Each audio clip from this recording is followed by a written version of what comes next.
En Bear, la seva 5ª pel·lícula com a director, Ben Affleck s'endinsa en un territori aparentment poc emocionant, la gestació d'un contracte comercial entre Nike i un jove Michael Jordan que acabaria revolucionant el món de l'esport i el màrqueting.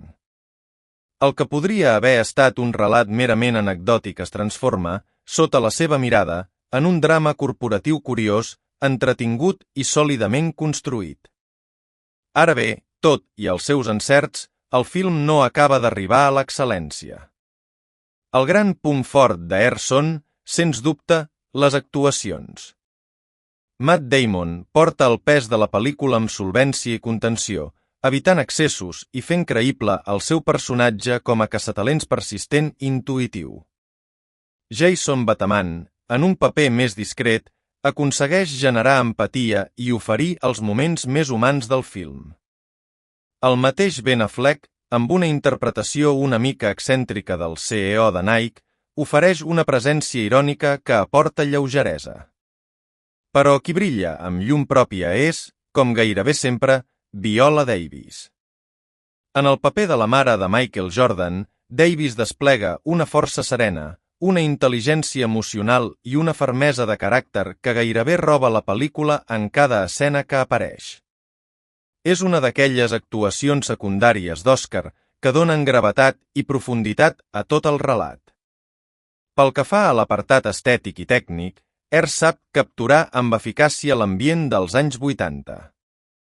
Des del vestuari fins a la música i, especialment, l'espai de les oficines de Nike, tot contribueix a generar una atmosfera creïble, tangible i fins i tot nostàlgica.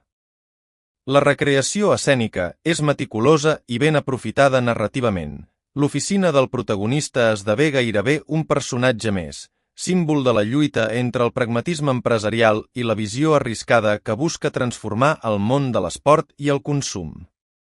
Narrativament, el gran mèrit de Fleck és aconseguir mantenir l'interès en una història que, d'entrada, sembla poc cinematogràfica.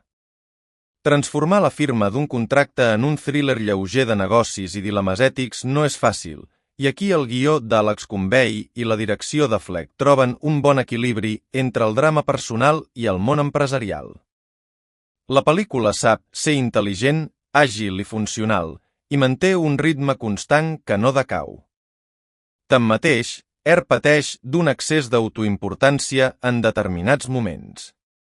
Quan la pel·lícula vol ser èpica, quan intenta elevar la invenció d'unes sabates a la categoria de gesta històrica gairebé messiànica, es fa difícil no aixecar una cella.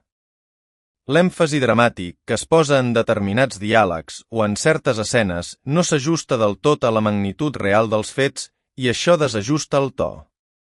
El relat funciona millor quan es manté dins els límits del que realment va ser, i no pas quan vol convertir-se en una odissea èpica a l'estil de Moneyball. Un altre aspecte que pot resultar criticable és la manca de profunditat sobre Michael Jordan com a persona o símbol cultural.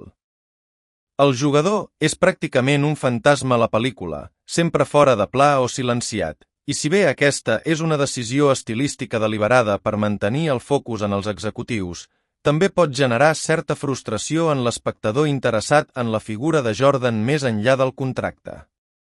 Air és una pel·lícula ben feta, correcta, entretinguda i amb molt bones interpretacions, però que es queda una mica curta quan intenta elevar el seu missatge més enllà del que el seu material de base pot sostenir. És una pel·lícula estimable, recomanable, i que demostra una vegada més que Ben Affleck sap dirigir amb solvència, però també evidencia que li manca encara una mica més de mesura per evitar caure en l'excés d'afectació.